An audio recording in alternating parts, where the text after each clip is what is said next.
wal mursalati urfa. Pada bacaan wal mursalati, di sini ini ada alif lam qamariyah, yaitu alif lam yang ditulis dan dibaca huruf lamnya dengan jelas, yaitu adanya huruf alif lam bertemu dengan mim. Kemudian ro-nya di sini kita baca dengan ro tebal disebabkan karena sebelum huruf ro yang disukunkan ada huruf yang dhammah. Wal mur. Kemudian la, ini mad tabi'i yaitu fathah bertemu alif. Wal mursalati urfa. Kembali lagi ada ro, ini tanda seperti ini, huruf ro belok seperti ini. Urfa. Pada lafal terakhir, pada lafal bacaan fan, ketika kita berada di akhir bacaan, ini kita baca dengan bacaan mad iwad, yaitu mengganti fathatain menjadi panjang, sebagaimana mad tabi'i urfa, bukan lagi urfan, tapi urfa, 2 harokat. Wal mursalati urfa, fal asifati asfa. Fal asifati. Di sini ada alif lam lagi, yaitu ada alif lam qamariyah, yaitu alif lam yang ditulis dan dibaca. Kemudian di sini huruf ain. Fal huruf ain usahakan jangan sampai masuk rongga hidung, dan ain sendiri punya bacaan mad tabi'i, yaitu a-nya panjang 2 harokat.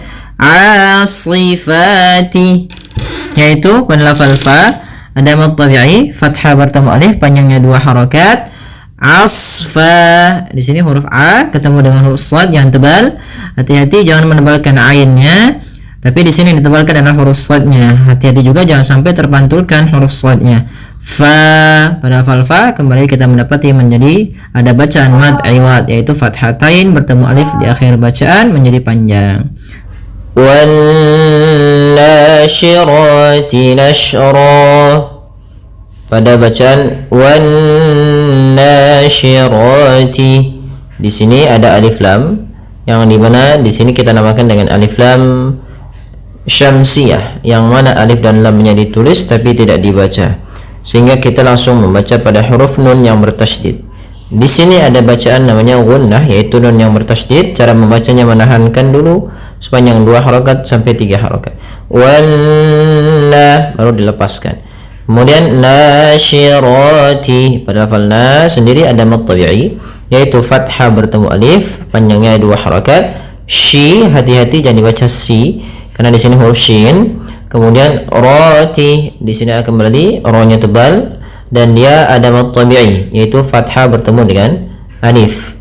Kemudian nasyra, kemudian ada fathatain di akhir bacaan, kita namakan dengan bacaan mad iwad. Wan nasyirati nashra.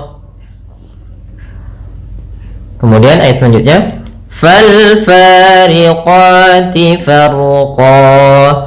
Fal fariqati farqa. Fal fariqati. Di sini ada alif lam lagi, yaitu alif lam qamariyah, yaitu alif dan lamnya ditulis dan dibaca dengan jelas suara lamnya. Fal fariqati. Kemudian pada lafal fa, di sini ada mad tabi'i, yaitu fathah bertemu alif panjangnya 2 harokat. Qati, ada mad tabi'i lagi, fathah bertemu alif 2 harokat. Fal fariqati farqa. Farqa, ro-nya tebal. Farqa, yaitu fa, kemudian ro-nya dibaca dengan tebal karena huruf ro yang dia sukun sebelumnya fathah. Kemudian pada lafal qan ini kita baca dengan bacaan mad iwad, yaitu fathatain bertemu alif di akhir bacaan diganti tanwinnya menjadi panjang. Qa. Fal fariqati farqa. Ya. Fal mulqiyati dzikra. Pada bacaan fal mulqiyati, di sini ada fal, ada alif lam qamariyah, yaitu lam alif dan lamnya dibaca dengan jelas fal al, tapi usahakan jangan sampai memantul. Kemudian fal mulqiyati, pada lafal ya di sini ada bacaan mad tabi'i panjangnya 2 harokat, yaitu ditandai dengan fathah bertemu alif. Kemudian dzikra, pada lafal dzikra di sini ada huruf dzal kecil, jangan sampai dibaca dengan zikra, tapi dia dzikra. Kemudian kafnya ini punya sifat namanya sifat hamas, yaitu aliran nafas kita atau jaroyanun nafas, maka zik. Nah, dia sebenarnya ada dua sifat. Yang pertama dia sifatnya adalah hamas, yang kedua adalah dia termasuk ikhwah, yang ada harus dialirkan apa namanya nafas kita dan suaranya. Dzikra. Kemudian lafal ra, yaitu fathatain bertemu dengan alif, itu kita namakan dengan, ketika di akhir bacaan dinamakan dengan mad iwad, panjangnya adalah 2 harokat. Dzikra, bukan lagi dzikron. Kita ulang. Fal mulqiyati dzikra. Kemudian ayat selanjutnya, uzran aw nuzra. Di sini uzran, hati-hati dalam pelafalan zal, usahakan di sini jangan sampai memantul, jangan uzra itu ya, tapi uzran. Kemudian pada lafal ran bertemu dengan alif atau hamzah, kita namakan dengan bacaan izhar halaqi. Suara tanwinnya jelas, uzran. Kemudian au nuzra, au bacaan lin lembut, nuzra di akhir kembali lagi bacaan mad iwad, yaitu fathatain bertemu alif di akhir bacaan. Ya, semoga innama tu'aduna lawaqi'. Pada bacaan innama di sini ada nun berharokat tasydid diwarnai dengan warna hijau, ini bacaan gunnah. Cara membacanya, suara n-nya ditahan 2 harokat. Innama, baru dilepas. Kemudian ma ada mad tabi'i, yaitu fathah bertemu alif. Tu ada dhamma bertemu waw, mad tabi'i lagi. Aduna ada mad tabi'i, dhamma bertemu alif, bertemu waw. Panjangnya 2 harokat keseluruhannya. Lawaqi'. Pada lafal wa ada juga mad tabi'i, yaitu ditandai dengan fathah bertemu dengan alif. Kita coba ulang. Innama tu'aduna lawaqi'. Fa idzan nujumu tumisat. Pada lafal fa idzan nujumu, lafal an-nujum di sini ada alif lam syamsiyah, yaitu alif lam yang ditulis tapi tidak dibaca. Kita langsung pada lafal zal langsung ke nun. Dzannu. Kemudian pada lafal nun sendiri ada bacaan gunnah, yaitu kita tahan suara nunnya sepanjang 2 harokat. Fa idzan nu, baru dilepas. Kemudian nujumu ada mad tabi'i, yaitu dhamma bertemu waw. Tu tebalkan huruf ta karena dia huruf isti'la. Kemudian tumisat, di sini tak ada tak sukun, kita namakan dengan bacaan, atau di sini ada tak sifatnya sifat hamas, yaitu ada aliran nafasnya. Tak punya 2 sifat, yang pertama yaitu sifat syiddahnya, yang kedua baru hamas. Syiddah itu berarti suaranya tertahan, hamas nafas yang kita alirkan. Tumisat, langkah pertama syiddah dulu, baru ke yang kedua hamas. Kita ulang. Fa idzan nujumu tumisat wa idzas samaa'u furijat. Pada lafal wa idza, hati-hati dalam melafalkan zalnya, jangan dibaca wa iza. Ini kesalahan yang sering terjadi, yaitu mengganti huruf zal dengan huruf zai. Kemudian pada lafal as-samaa'u, di sini assa ada alif lam, maaf, di sini salah menulis, yaitu bukan qamariyah tapi dia alif lam syamsiyah, yaitu adanya alif lam yang ditulis dan dia tidak dibaca, langsung ke sinnya. Kemudian pada lafal sama, as-samaa'u, di sini ada mad wajib muttasil, yaitu adanya huruf hamzah yang datang setelah huruf mad, maka ia kita panjangkan sepanjang 4 harokat. Furijat.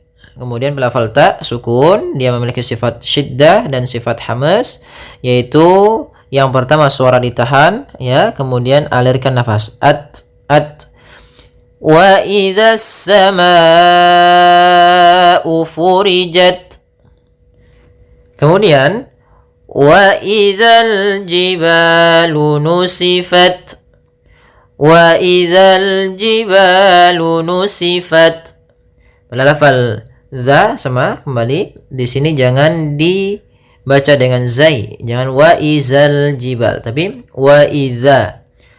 Kemudian al jibalu ada alif lam. Nah, ini alif lamnya alif lam qamariyah, yaitu alif lam yang tertulis dan dibaca lamnya, jangan jelas. Al wa idzal jibalu. Kemudian lafal ba, di sini ada mad tabi'i, yaitu fathah bertemu alif, panjangnya 2 harakat. Nusifat. Kemudian adalah huruf ta yang dia sukun. Maka cara membaca ta huruf sukun ini mengeluarkan dengan makhraj dan sifatnya. Yang pertama, makhraj ta ujung lidah kita berada di di paling akhir dari gigi sari kita. Atau di antara gusi dan gigi sari. Kemudian makhrajnya adalah salah satu sifatnya, ta itu adalah syiddah. Syiddah itu tertahannya suara. Kemudian hamas, mengalirnya suara. Itu yang paling tampak. Maka nusifat pertama gitu, langkah pertama at, baru kasih hamas. Nusifat. Nah, kita ulangi. Wa idzal jibalu nusifat. Nah, semoga bermanfaat. Wa idzar rusulu uqitat. Wa idzar rusulu uqitat. Kemudian pada lafal ra di sini, maaf, sebelum huruf ra di sini ada huruf alif lam. Nah, tapi sebelum itu ada huruf dzal. Hati-hati pada lafal dzal, jangan dibaca dengan zai. Jangan wa idzar rusulu. Nah, tapi wa idzar rusulu. Kemudian ra-nya tebalkan. Arru.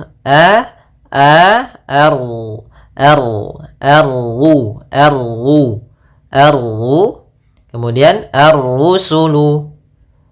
Maka dinamakan di sini ra tebalnya ra tafkhim. Wa idzar rusulu uqitat. Nah, di sini ta sifat hamas dan sifat syiddahnya. Langkah pertama syiddah dulu, baru hamasnya. Uqitat.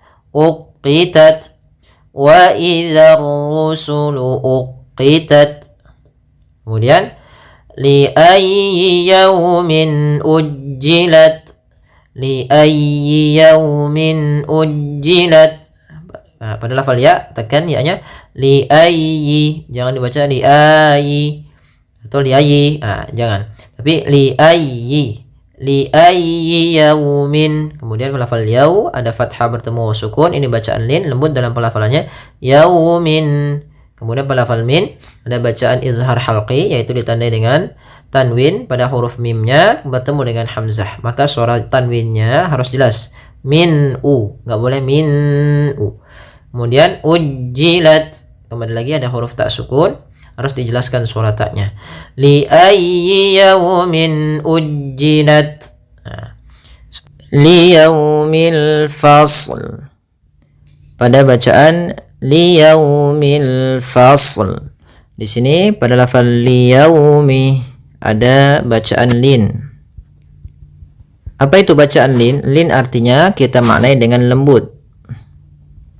Maka kapan terjadinya lin, bacaan lin terjadi dua kondisi, yaitu fathah bertemu waw sukun atau fathah bertemu ya sukun. Maka apabila fathah bertemu waw sukun atau fathah bertemu ya sukun, maka dia kita namakan dengan bacaan lin. Dalam pelafalannya harus lembut.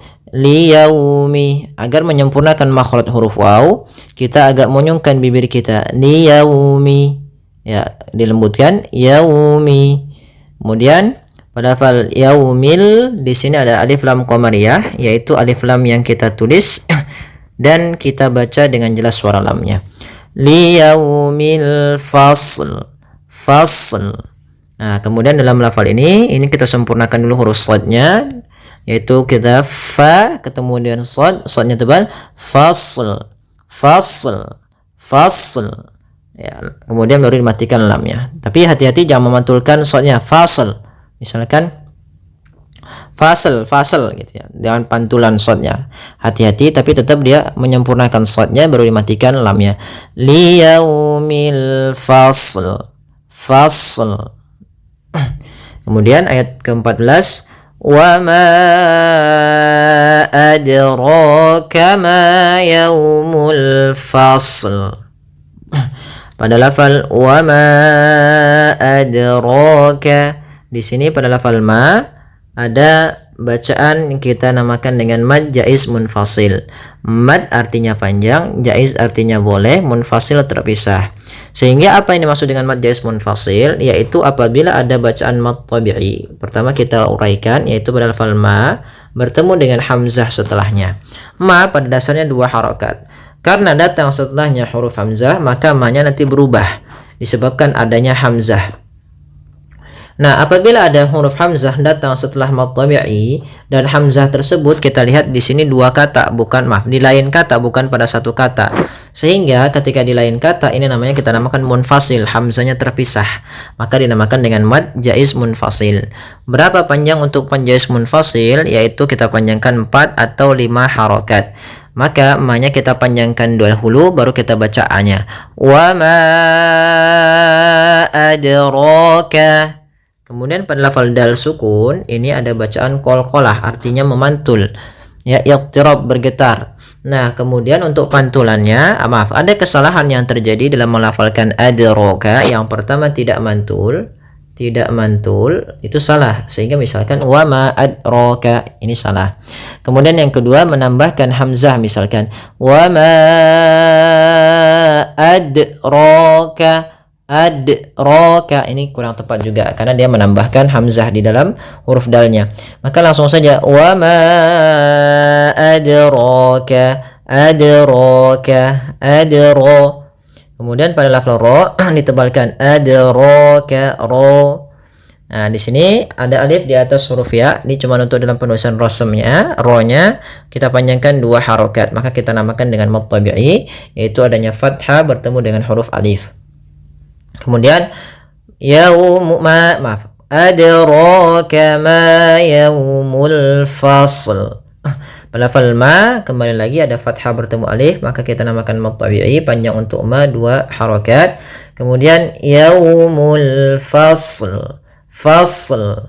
Pada lafal yaumu ada bacaan lin, yaitu berupa alif bertemu fathah bertemu ya waw sukun.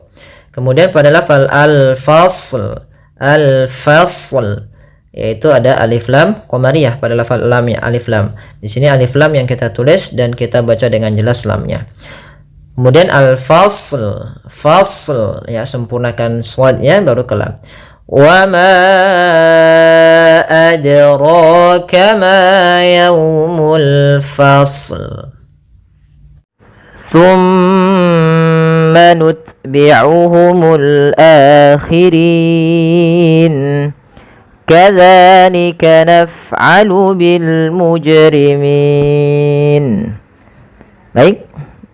Pada lafal bacaan thumma nutbi'uhum, ketika kita melafalkan thumma, usahakan kita menahan suara mimnya, thumma, dan harus hati-hati di dalam melafalkan sa.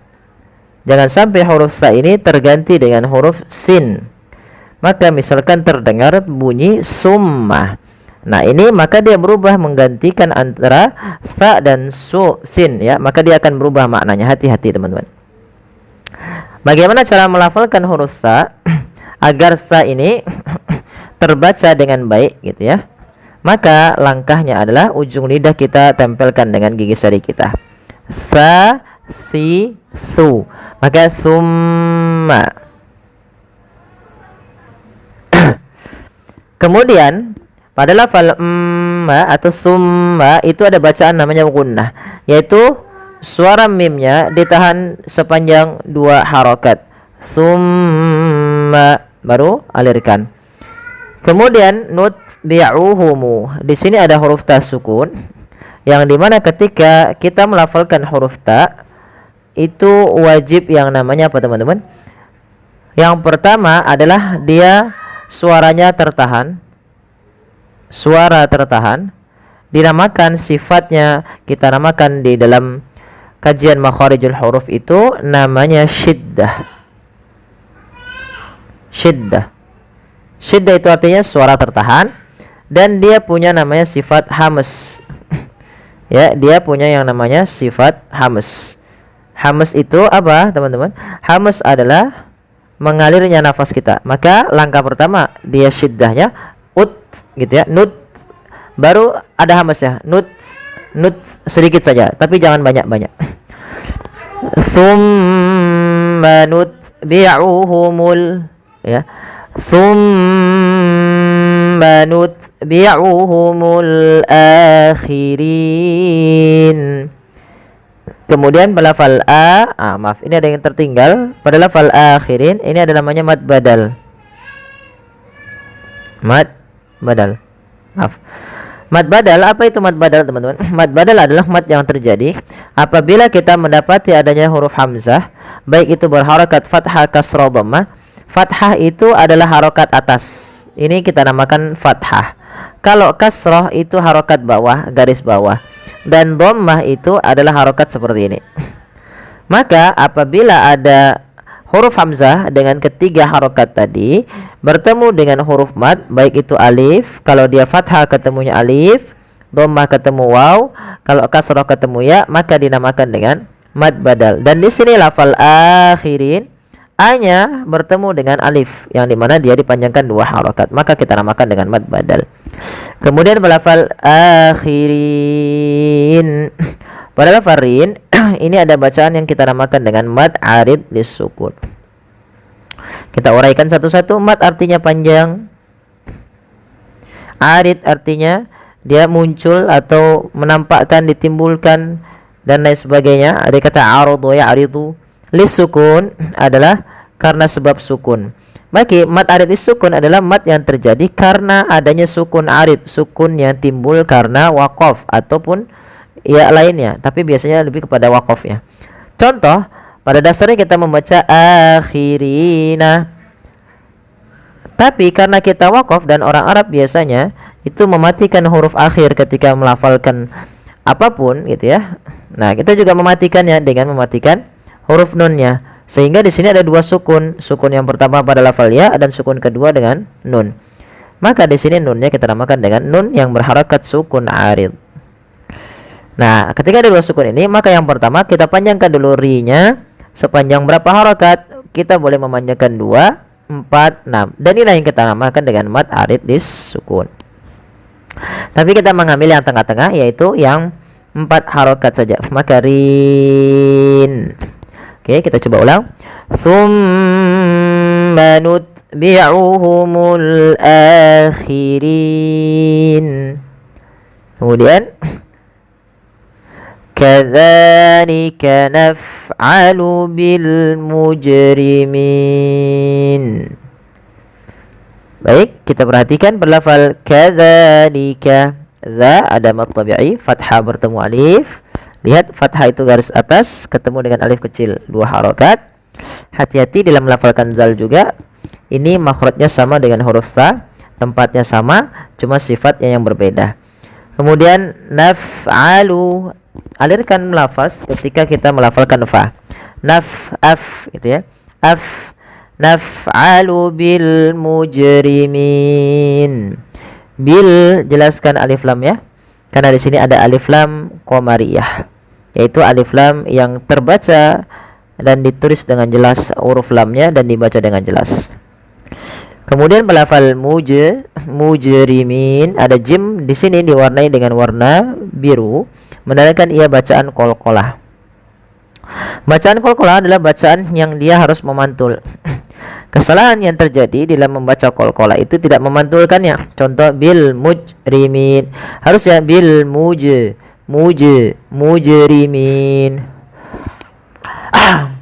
Kesalahan yang kedua menambahkan hamzah. Contoh mujrimin itu menambahkan hamzah, padahal tidak boleh menambahkan hamzah.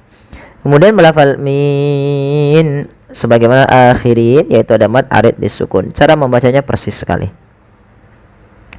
Baik, kita coba ulang sedikit lagi. Kadzalika naf'alu bil mujrimin. Kemudian selanjutnya ayat ke-19, wailun yawma idzil lil mukazzibin. pada lafal wailul lil mukazzibin, yaitu di sini kita lihat adanya apa? Dhammatain bertemu dengan huruf ya. Maka apabila ada dhammatain bertemu dengan huruf ya, ini kita namakan dengan bacaan idgham bi gunnah. Bagaimana cara membacanya? Yaitu masukkan tanwin ya, tanwin. Tanwin itu teman-teman pada dasarnya adalah bunyi nun sukun yang dia dilafalkan tapi tidak ditulis ya. Sehingga dia awalnya wailun, sama ketika kita tambahkan dengan nun, maka wailun gitu ya kan. Lun sama dengan bunyi wailun.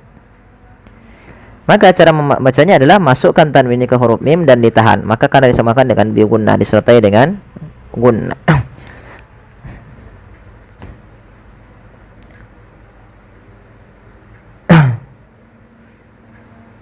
Baik, kita lanjutkan. Kemudian yauma idzil lil mukazzibin.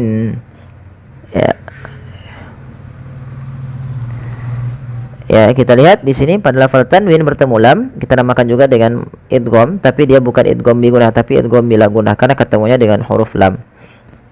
Ya, maka kita masukkan di sini, kita masukkan ke huruf lamnya secara langsung. Ya, maka dia bacanya bukan lagi wailu yauma idzin lil mukazzibin tapi wailu yauma idzil. Ya, langsung. Kemudian balafal mukazzibin, langsung ke ya, zalnya ditekan, mukazza ya, mukazzibin.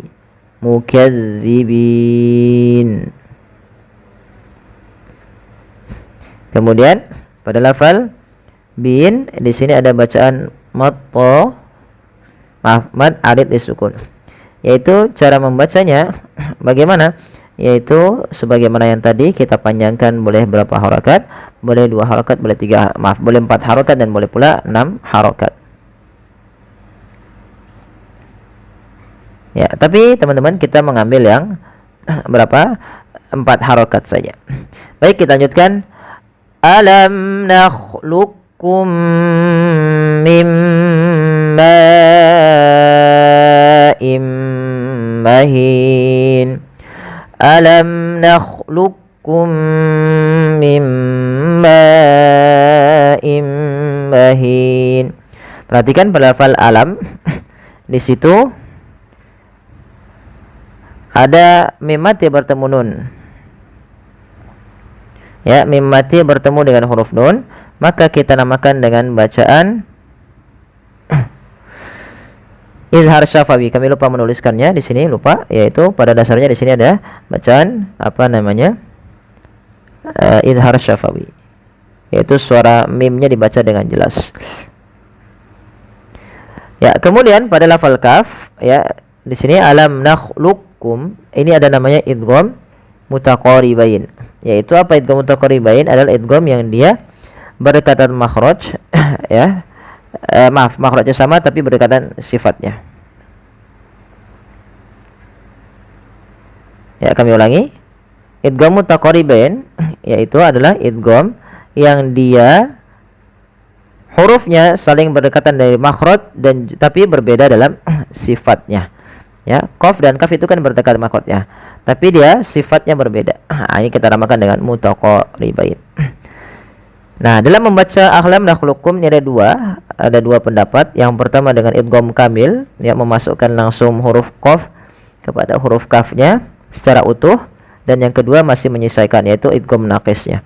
Tapi kami mengambil yang yaitu idgham kamilnya. Langsung saja masukkan ke huruf kaf. Alam nakhluqukum, ya, langsung ke kaf.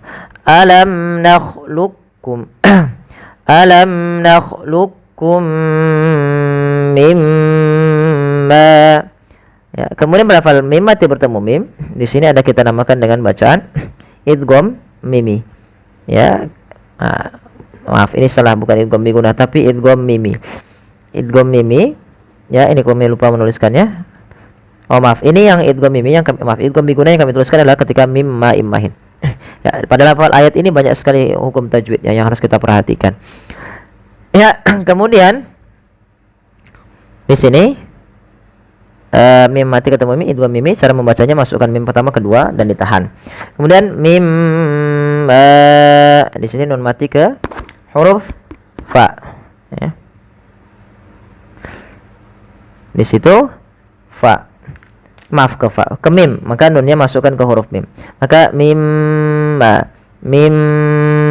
sambil ditahan. Kemudian pelafal ma'im mahin. Di sini ada bacaan yang kita namakan dengan bacaan mad wajib muttasil. Apa itu mad wajib muttasil? Mad yang terjadi disebabkan karena adanya hamzah yang datang setelah huruf mad. Di sini ma awalnya 2 harokat. Karena datang setelahnya hamzah, maka ini kita panjangkan sepanjang 4 harokat. Maka dan tidak boleh kurangi, tidak boleh mim ma'im mahin, tapi harus panjang 4. Mim ma'im mahin. Kemudian pada lafal im mahin, di sini ada bacaan idgham bi gunnah lagi, yaitu adanya tanwin bertemu dengan huruf mim. Maka cara bacanya masukkan ke huruf mim, yaitu imma, bukan lagi inma tapi imma, sambil ditahan gunnahnya 2 harokat. Mahin ini sama dengan yang sebelumnya, itu mad arid disukun. Kita ulangi. Alam nakhluqukum mim ma'im mahin. Baik, kita coba ulang di ayat awal. Tsumma nutbi'uhumul akhirin. Kadzalika naf'alu bil mujrimin. Wailun yawma idzil lil mukazzibin. Alam nakhluqukum mim ma'im mahin. Ya, semoga bermanfaat. Shadaqallahul azim. Mohon bantuannya untuk like, share dan subscribe. Terima kasih. Jazakumullahu khairan.